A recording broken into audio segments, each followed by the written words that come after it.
Hello, planet Earth. Welcome back to my YouTube channel. We're at IDK, my BFF Jill 730. I'm Personnel Young, wishing you warm salutations and congratulations. As always, you've made your way to the Buffington Post.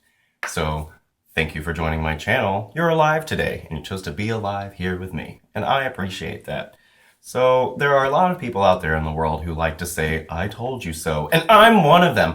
I told you so, planet Earth. If you go back to my Angel Faith Season 10 predictions, I said, I'll bet that Drusilla is why Angel's been having these crazy, whacked out, cracked out dreams, and I was right, planet Earth. Congratulate me now. Alright, we're done. Alright, so yay, Angel Faith Season 10, issue number 17 came out today, and I was very impressed. I liked it a lot. Angel Faith has been getting much better since Faith landed back in London. Yeah, I got the variant cover. I'm usually a sucker for the main traditional covers, but I didn't really like it. It was Fred looking at like some scarab looking things, and I was like, let me check out the variant cover. And oh my gosh, I just love it. It's Faith and Fred, and Fred's the teacher, and Faith is the bad student wearing the Slayer shirt, and she has written on the chalkboard, I will not stake my classmates. So, yeah. Let's get into this issue written by Victor Gischler and illustrated by Cliff Richards. Here we go. Well, there's something I've been meaning to tell you about the college on the edge of the town. No one should ever go there. You know it's bad, bad, bad. It gets worse every school year, but man, the freaking teachers are rad. Yeah, yeah, yeah. Alright, so the last time we were on Angel Faith, Angel had the crazy making dreams, and they were related to like this prep school, and so Faith, at the behest of Detective Brandt, went undercover into the school posing as a substitute gym teacher. So whatever, there was this girl named Mary, she was getting picked on by like the mean girls of this prep school, and yeah, so then this other girl, unrelated to the mean girls, ended up dead in the locker room, and there was Mary with the body, and it was all fucked up. So anyway, yeah, these vampire attacks have been going on, and in this issue, we see that the police are trying to cover up what actually happened to this blonde girl named Meredith.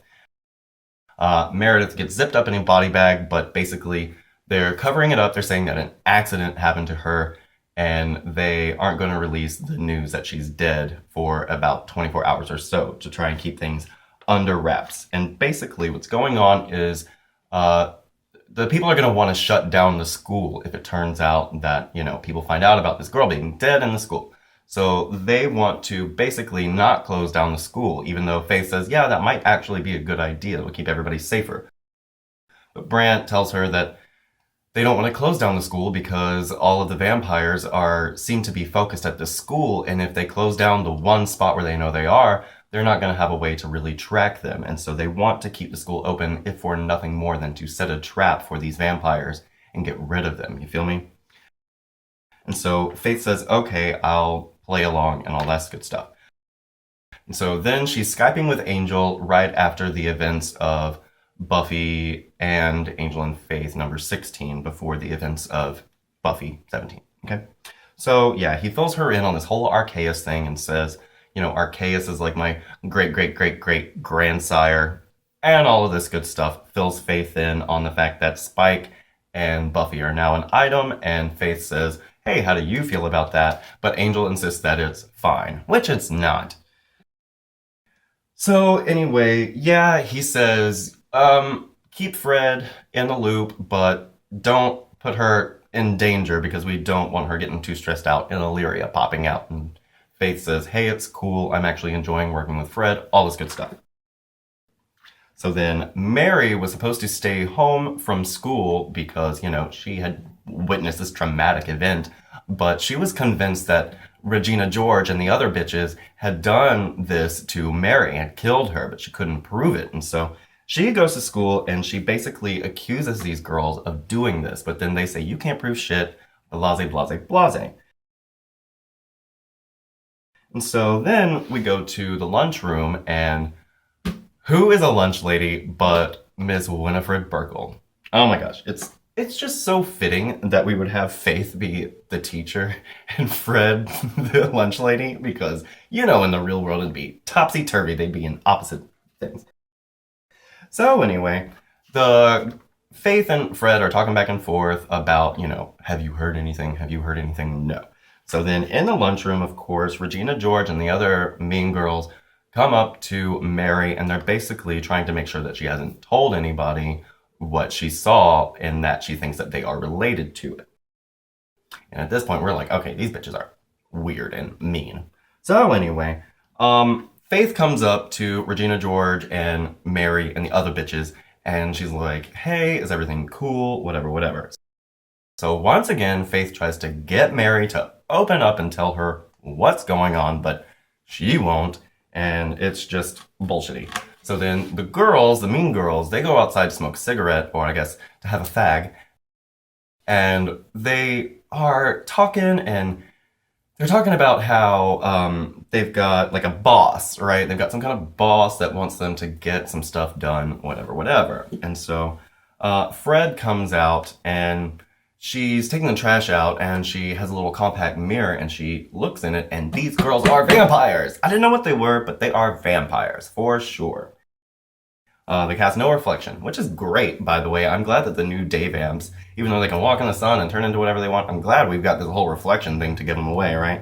Because, in the last issue, I made a big to-do about the fact that Home Dude didn't have a reflection, and I thought that it was a great visual gag.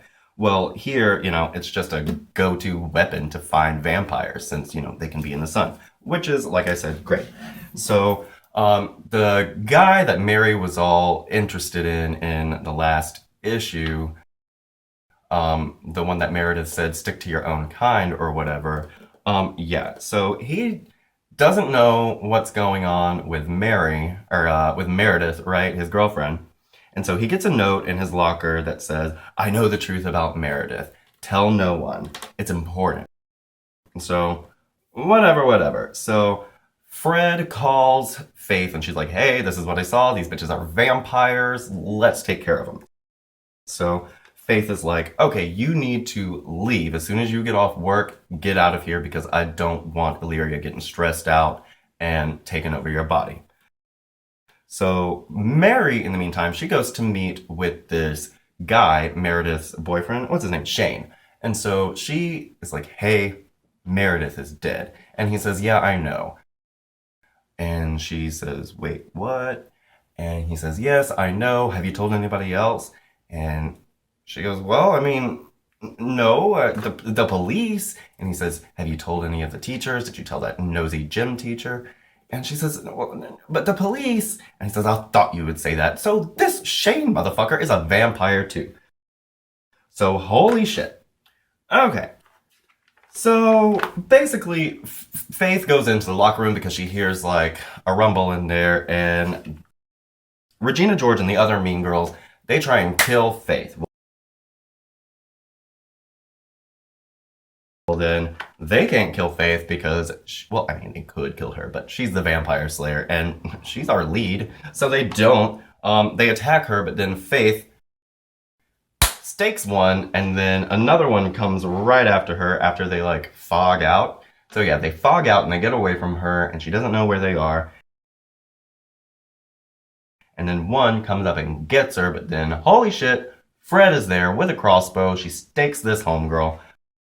But then, like, the Regina George one gets away. So, whatever. Faith is like, okay, Fred, thanks for saving my ass, even though I told you need to go home. So, I'm gonna send you on an errand. So, I don't know where she's sending Fred. But anyway, so yeah, Shane turns out to be a vampire, and he says, he says, is this the one that you want, mistress? Blah, blah, blah, blah, blah. And basically, we turn the page, and it's Drusilla. I told you Drusilla was the one doing it. Who was right?